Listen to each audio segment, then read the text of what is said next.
Praise the lord. దేవునికి మహిమ కలుగునుగాక.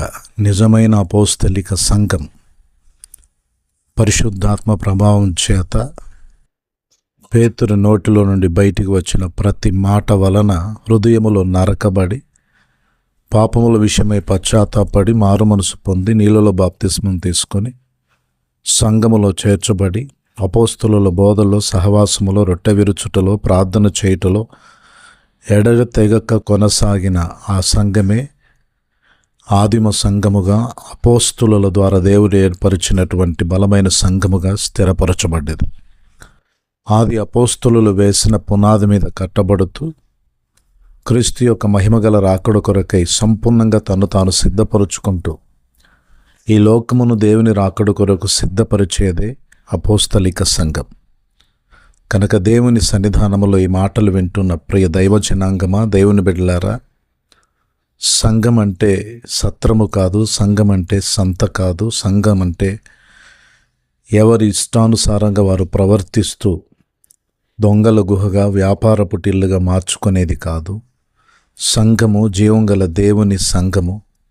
ఈ సంఘము క్రీస్తు స్వరక్తమిచ్చి సంపాదించిన దేవుని సంఘము. ఈ సంఘాన్ని దొంగల గుహగా, వ్యాపారపు టిల్లుగా మార్చకూడదు. కానీ దేవుని రాజ్య ప్రతిబింబముగా క్రీస్తు యేసు రాకడకై అనేక ఆత్మలను సిద్ధపరిచే ఆత్మల రక్షణ కేంద్రముగా ఉండుటయే దేవుని చిత్తం. ప్రియ దైవజనుడా, దైవ జనాంగమా, నేడు మన సంఘాలు ఎలా ఉన్నాయి? మన సంఘాల పరిస్థితి ఎలా ఉంది?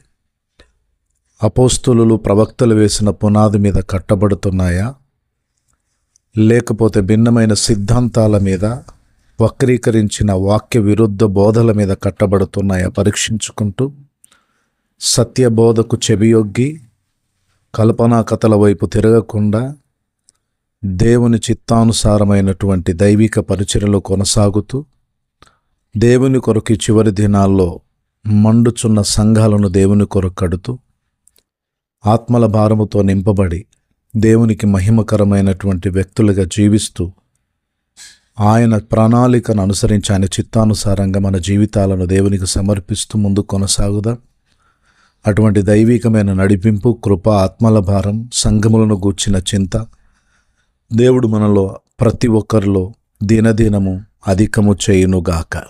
ఆమేన్.